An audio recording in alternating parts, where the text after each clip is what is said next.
गोंदिया नगर परिषद में समिति गठन के बाद राजनीतिक विवाद तेज हो गया है। 2 पार्षद चुने जाने के बावजूद बहुजन समाज पार्टी को किसी भी समिति में जगह नहीं मिलने पर बसपा पार्षदों ने विरोध जताया। बसपा के पार्षद सुनील भरने और स्नेहा गढ़पाले ने विधायक विनोद अग्रवाल और पूर्व विधायक गोपालदास अग्रवाल पर निशाना साधते हुए आरोप लगाया कि नगर परिषद को घर से चलाया जा रहा और इन्हें विकास प्रक्रिया से दूर भी रखा जा रहा। इधर सभापति पदों के चुनाव भी संपन्न हुए हैं, जिनमें सार्वजनिक बांधकाम समिति पर पिंटू माने, जल आपूर्ति पर कैलाश यादव, महिला व बाल कल्याण पर शिखा सोनपुरे चुनी गई। नगराध्यक्ष पद पर सचिन शेंडे और उपाध्यक्ष पद पर संतोष पटले निर्वाचित हुए हैं। समिति गठन को लेकर अब शहर की राजनीति में हलचल तेज हो गई है। आज नगर परिषद में विषय समितियों की सभा थी और आज का हमारा जो मुद्दा है कि जो विषय समितियां होती है तो उसमें जितने भी पार्षद हैं, चाहे किसी भी पक्ष से चुन के आए, उन लोगों को प्रतिनिधि वहां पर बनाना चाहिए, यानी सब्जेक्ट समिति में लेना चाहिए। लेकिन हम बहुजन समाज पार्टी के मात्र 2 पार्षदों को किसी भी समिति में नहीं लिया गया, यानी हम लोग प्रभाग क्रमांक 8 के पार्षद चुन के आए हैं। यानी ऐसा हो गया कि अभी नगर परिषद के मतलब इनके सिस्टम में हमारा प्रभाग नगर परिषद में नहीं है, ऐसा हो गया। क्योंकि हम ये नहीं बोल रहे थे, क्योंकि अभी इन्होंने कानून बनाया, नए ये कानून बनाते रहते। तो इसके पहले भी मैं 15-20 साल पहले पार्षद था, तब मैं समिति में था, यानी उस समय मैं सिंगल चुन के आया था। अभी तो हम 2 आए। पुराने नियम क्या थे और अभी के नियमों में क्या ये? अभी के पुराने देखो, पहले मैं हर पूरे 5 साल सब्जेक्ट समितियों में रहता था। इस साल हमको दोनों को सब्जेक्ट समिति में नहीं, उन्होंने भी नया समीकरण लाया तो बताया कि उनके हिसाब से आपको लेते नहीं आता। अगर हम कांग्रेस या बीजेपी में अगर चले जाते हैं या उनके संबंधी या उनसे जो भी है, तब वो हमको ले सकते थे। यानी मुझे ये नहीं समझ में आया कि ये कौन होते हैं हमको उसमें सब्जेक्ट समिति में रखने वाले, कि भाई भारत का संविधान ये बोलता है कि जिसकी जितनी संख्या भारी उसकी उतनी भागीदारी। तो ये कानून बनाने वाले कौन होते? अभी हमारी ये मांग हमारी ये है, हम मेरे आपके लोगों के माध्यम से हम शहर की जनता और जो भी हमारी आवाज सुनिए बताना चाहते हैं कि भैया क्या तीसरी पार्टी इस देश में नहीं रह सकती?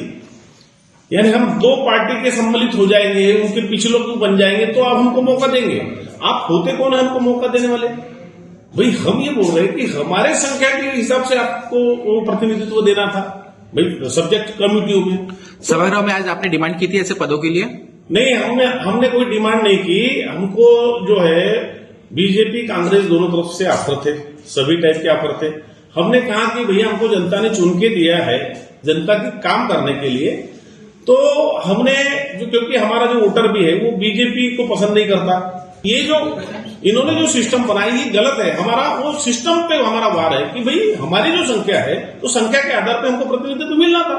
तो हम आपके माध्यम से इस शहर की जनता को ये बताना चाहते हैं कि हमारे साथ अन्याय हुआ है। सबसे पहले ये जो घटना हुई है, ये 30 तारीख की आज की घटना, और इससे पहले जो बैठक हुई वो घटना, इस घटना में और उस दोनों मीटिंग में एक फर्क ये हुआ, पिछली दफा कांग्रेस ने और भाजपा ने दोनों ने क्या कर लिया, दोनों ने ये कह दिया कि भाई आप हमको काम करने दो, हम तुमको काम करने देंगे।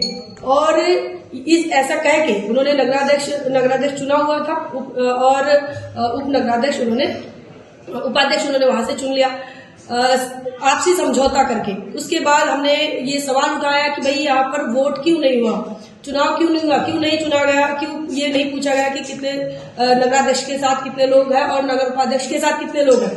तब आज फिर उन्होंने चुनाव कराया, तो ये एक बदलाव हुआ। लेकिन आज जो मीटिंग हुई उस मीटिंग में उन्होंने चुनाव तो करवाया, लेकिन इनकी सारी प्रोसेस किसी के घर पे, अभी आमदार के घर पे हुई, विधायक के घर पे हुई, सांसद के घर पे हुई, ये तो वही लोग जानेंगे। ये यहाँ जो आरओ बनकर आए थे, इलेक्शन कमीशन के जो ARO बनकर आए थे, वही बताएंगे कि ये सारी की सारी प्रोसेस कहाँ बैठकर हुई। दूसरी बात ये कि हम प्रभाग क्रमांक 8 के जनता के चुने हुए प्रतिनिधि हैं, तो और लोगों ने अगर हमको वोट देकर चुना है तो लोकतंत्र का सम्मान करते हुए इन्होंने उन लोगों की सेवा करने के लिए हमको किसी भी समिति में नहीं लिया। इसका मतलब यह है कि लोकतांत्रिक मूल्यों का इन्होंने वॉयलेशन किया है। तो सबसे पहले लोकतांत्रिक मूल्यों के वॉयलेशन के चलते इन पर सवाल खड़े होते हैं कि भाई आप जनता के भेजे हुए प्रतिनिधि का सम्मान नहीं करते हैं तो आपकी आम जनता क्या है आपके लिए। दूसरी बात यह है कि पब्लिक रिप्रेजेंटेटिव को ही आप रिप्रेजेंटेशन नहीं दे रहे, लोगों ने जिसको चुनकर भेजा उसी को रिप्रेजेंटेशन नहीं दे रहे हो। तो क्या ये रिप्रेजेंटेशन किसके लिए है? जो लोग कांग्रेस और भाजपा के दरबार में मुजरा करते हैं उन लोगों के लिए है ये रिप्रेजेंटेशन? ये सबसे बड़ा सवाल है। इन्होंने जितने भी डिपार्टमेंट चूज किए उन डिपार्टमेंट में वो ये चाहते हैं कि हम उनके सामने गिड़गिड़ाए, रोए और उनके फेंके हुए नोटों को हम स्वीकार करें, तब जाकर ये हमें अपने साथ शामिल करेंगे। और अगर हम इनके फेंके हुए नोटों को रिजेक्ट करते हैं, हमने अस्वीकार किया, चाहे कांग्रेस का हो, एनसीपी का हो, भाजपा का हो, इनके पैसों को, इनके ऑफर को अगर हम स्वीकार नहीं करते हैं तो ये हमें अलग थलग करते हैं। और तीसरे नंबर की पार्टी जहां पर भी अपना रिप्रेजेंटेशन प्रस्तुत करते हैं, जहां पर भी पब्लिक रिप्रेजेंटेटिव है तो उसका अस्तित्व होता है। लेकिन गोंदिया ही एक ऐसी नगर पालिका है कि अग्रवालों के बीच में बहुजन समाज पार्टी के दोनों प्रत्याशी का, दोनों रिप्रेजेंटेटिव का, दोनों प्रतिनिधि का कोई अस्तित्व नहीं है, कोई एग्जिस्टेंस नहीं है। इसका मतलब क्या चाहते हैं? क्या भारत का लोकतंत्र दो दलों के लिए सीमित बना हुआ है? जब अगर दो दलों के लिए सीमित बना है तो क्या जब तक इनके दरबार में अगर हम नहीं दिखेंगे तब तक इनके विषय समिति में हम नहीं रहेंगे?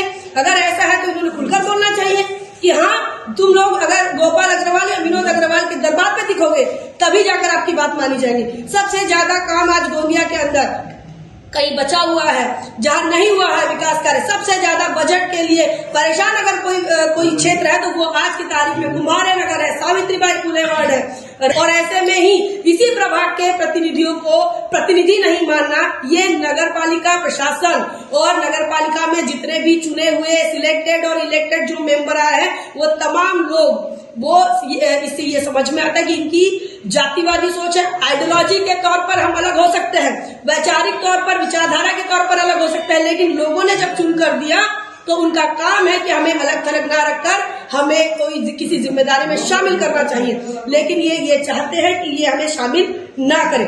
हमारे एग्जिस्टेंस को या हमारे अस्तित्व को नकारना, ये इनकी जातिवादी सोच है। महान्यूज 7 के लिए गोंदिया से अभिषेक भटनागर की रिपोर्ट।